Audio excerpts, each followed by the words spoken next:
Let's talk about something that's basically like an immune system for your organization. I'm talking about a solid incident reporting process. It's not just about putting out fires when they happen. It's about learning from them so the whole organization gets stronger and, way more resilient. Let's see how it all works. You've totally been there, right? You see something that just feels off. Maybe it's a safety thing, a weird email that pops up, or an expense report that looks a little too creative. And that little voice in your head kicks in, asking, is this really a big deal? Should I say something? What would even happen if I did? Well, that's the big question, isn't it? And we are going to pull back the curtain on exactly that. We're going to follow the entire journey of just one single report to see how a really healthy organization can take that little spark of concern and turn it into a huge force for getting better. So it all starts with that first signal. This is that moment, that critical moment, when one person decides to raise their hand and say, hey, something over here isn't right. That's the alarm bell. That's what sets the whole immune response in motion. Now, the first thing to get is just how wide-ranging this stuff is. We tend to think about the big, dramatic things, right? Like massive data breaches or some kind of crazy financial fraud. But it is so much broader than that. It could be a safety concern on the factory floor, a quality problem with a new product, even a hiccup in the supply chain. Every single one of these things is a vital piece of the puzzle. And to actually capture all these different signals, look, a dusty old suggestion box is not going to cut it. Smart organizations set up a bunch of different dedicated channels. We're talking online forums, phone hotlines, specific email addresses, the whole shebang. It's all designed to make it as ridiculously easy as possible for anyone to speak up. But what if you're nervous about putting your name on it? I mean, that's a real fear, right? That's where anonymous reporting becomes an absolute game changer. It's a critical tool that lets people share what they know without that fear, and that encourages a level of honesty you just might not get otherwise. And for the really serious stuff, the big misconduct issues, organizations often have a dedicated whistleblower hotline. Think of this as a super protected, almost sacred channel. It's usually run by an independent third party, and that's key. It guarantees that these major reports are handled with total impartiality and the seriousness they absolutely demand. Okay, so the report is in, now what? Well, this is where the organization's immune system really kicks into high gear. This is the response phase. It's where the team starts to sort through everything and the real investigation begins. A proper investigation isn't just random. It follows a really clear, structured path. First up is triage. How urgent is this? What kind of issue are we dealing with?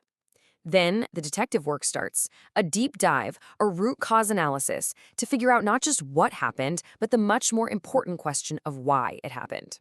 And all along the way, evidence is carefully preserved to be fair to everyone, and legal privilege is upheld to protect confidential conversations with lawyers. Now, you can't manage a process this complex with a bunch of scattered emails and spreadsheets. It would be total chaos. That's why it's all centralized in dedicated case management systems. This technology is so important. It makes sure every step is documented, every action is tracked, and absolutely nothing falls through the cracks.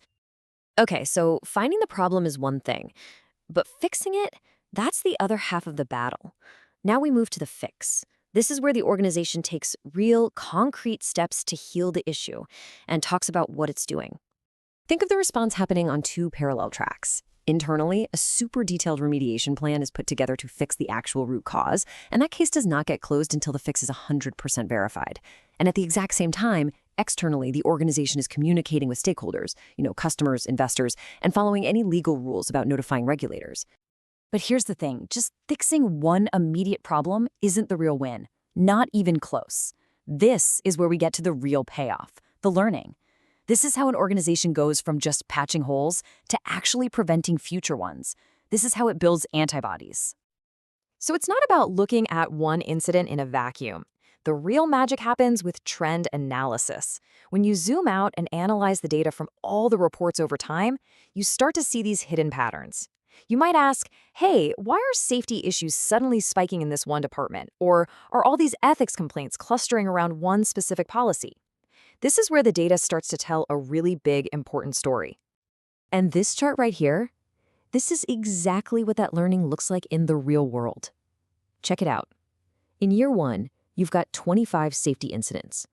The trend analysis flags this as a problem. So the organization responds by rolling out new training.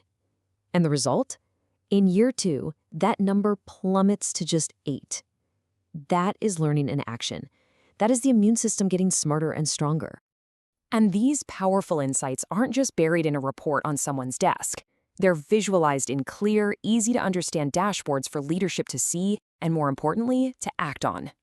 This data then directly fuels new, targeted training programs designed to fix the specific root causes that were uncovered. So finally, none of this whole incredible system, works without a rock-solid foundation. For the entire thing to function, it has to be built on these 2 core pillars: trust and clear governance. This quote just nails it. Trust is the currency of reporting. People will only tell you what they see if they trust the system. And how do you earn that trust? With one simple, powerful promise: a non-retaliation policy that is strictly, and I mean strictly, enforced. It's an ironclad guarantee that you will not be punished for speaking up in good faith, period. The final piece holding this all together is governance. I know it sounds a little corporate, but it's basically the rule book. It's the clear structure that lays out everyone's roles, their responsibilities, and the exact procedures to follow. It's what ensures the whole process is consistent, accountable, and fair every single time. So we end on this really critical question: is a silent organization a healthy one? And the answer is almost always a resounding no. Silence isn't a sign that everything is fine.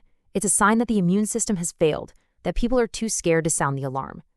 A truly healthy, resilient organization isn't one with 0 incidents. That's a fantasy. It's one that has become excellent at hearing about them, fixing them, and most importantly of all, learning from them.